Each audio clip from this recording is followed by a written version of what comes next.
Turkana has become a weak point for some of these aliens to come through as they find their way access to Nairobi and all the way to South Africa and beyond.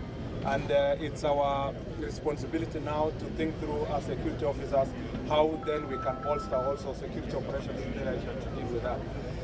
Other than that, other security challenges that we have here is the question of human-wildlife conflict. We have Turkana South Game Reserve, we have the Turkana, Lake Turkana, where there has been a conflict with the local community together with our KWS and other agencies. We want to see how best we can work together, especially with county government when it comes to the game reserves, so that we can make sure that there is better enforcement but protection of human rights for our people, but at the same time to make sure that criminals are not hiding in these places and end up causing security challenges to the residents of this area. The other issue that we are dealing with, an emerging issue, is illegal mining in some of the parts of Kerio Valley region, and we want to make sure that and this challenge is between West Pokot and Turkana County, and we want to see that that is sorted. We have also a bigger issue of boundaries. The boundary of Baringo, West Pokot, Turkana is giving us also security challenges, and we want to see how slowly we can work on boundary issues to make sure that our people can live in peace.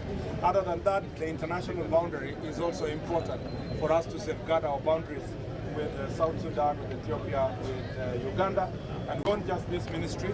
This is interministerial. We have foreign affairs, we have defense ministry working together to find a lasting solution insofar as the boundaries is concerned, especially international boundaries. Lastly, these are just some of the key issues I've just picked, but one of which is to deal also with drugs and substance abuse. Because of these porous borders, we still have characters who are dealing with drug trafficking, and we'll be listening from Nakata today.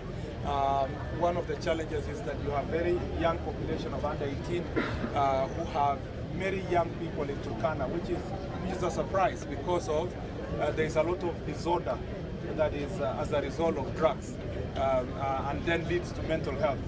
And you will find that this is a challenge that's affecting young people, particularly those who are under 18, and we must see how best we work together to deal with this issue. On the last unique issue, which is unique for Turkana and Garissa County, is the question of refugee camp. We have challenges here that are related to the refugee camp. You know that there has been shortage of supply of food and other items to the refugees, which is threatening peace within the Kakuma camp, but also at the same time, which is a challenge in terms of local community vis-a-vis refugee community.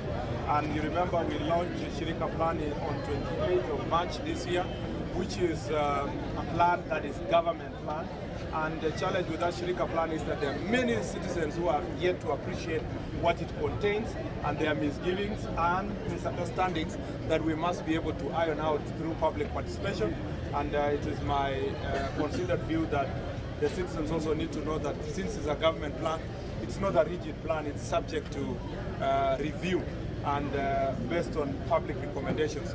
Then some people think that we should have done even longer and time for public participation, but we thought that starting the process was important, but revising the document as we progress, and particularly when we get proper commitment from development partners as we move from this humanitarian approach to development approach, so that local community can also benefit from it. And we need to see also the media. Mine is a quick one. I will take like 3 questions. Mine is a quick one. Let me start with you. Yes, my name is Bakari from Standard. Okay. And Turkana community depends on this road, Italy Road. Yes. We have heard you saying that there's their relation relative to this. Why is it that now the curfew is still standing there? I'll tell you about the curfew, and I'm sure that's one of those of the discussions we'll have there. Either of you. No, I'll start with the local. Yes. I'll come to you, Seth. Thank you, Waziri, for coming here. We have 3 more sub-counties that were created. That is Aro, Suguta, and Lokriama. But the administrative officers that are here, the DCC, the sub-county police commander, they don't have a house, they don't have vehicles, and the government is expecting them to perform. As we speak, the DCC, Lokriama... I understand you don't even need to emphasize. Yeah. Tell us something about their welfare. Let me say about, and then I'll take the last round. On the question of the road, I have been asked that because of the relative peace, we need to review the curfew, either to lift it or to review the times. I think for now, I will be listening to the views of the people, but we can review the time. We are amenable to review the time, maybe to have a longer day until late evening, and then very early morning. And then if we say 10 to 4 a.m. works, then we give it 2-3 months. If the conditions become good, we can lift the curfew completely. So that is also something that is in the works. And then for administrative units, as you will see in the meeting, that is a major discussion there. You see, the day we wanted to give the administrative units, Wananchi was saying, give us the units, give us the sub-counties. We are telling them, no, we can't give you because there are no facilities, there are no offices, there are no houses for... They say, no, just give us. Let the county commissioner come, the sub-county, the deputy county commissioner, we will worry about the houses.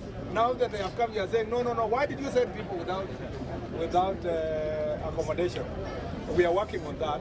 It is not a problem of Turkana alone. We have about 150 administrative units recently operationalized that most of the DCCs are lacking officers. In our discussion, we'll be also seeing how best we work with NTCDF to help us partner together to build these administrative officers for our chiefs, for our ACCs, for our DCCs, among others. I'll take Seth, and then I'll take Laban. Okay. Just to, first of all, the local one, is security assured in Todonyang and Tom, Turkana East. Families there have been awarded lot following the raids by suspected Ethiopian militia. That is the first one. The second question is about your brief yesterday. There is a disparity between the figures in terms of number of fatalities. You announced 42 from the Sabasaba and the June 25th. The Kenya National Commission on Human Rights says the total figure is 61. So that disparity, can you address it? Yes, let me take you so that we finish one. Yes. Ni vizuri sasa ameuliza hiyo ya Todonyang. Zipo zile familia ambazo bado zinatafuta mili ya wapendwa wao. Kwa hivyo tumependa kujua ni hali imefika vipi kufikia sasa wakati tunatangaza kwamba kuna juhudi ya kuimarisha usalama. Ya pili ni kwamba nazungumza, pia walizungumza wakasema kwamba kuna mili ya Wakenya wengi zaidi ambayo imekwama katika mochari ya hospitali za kibinafsi.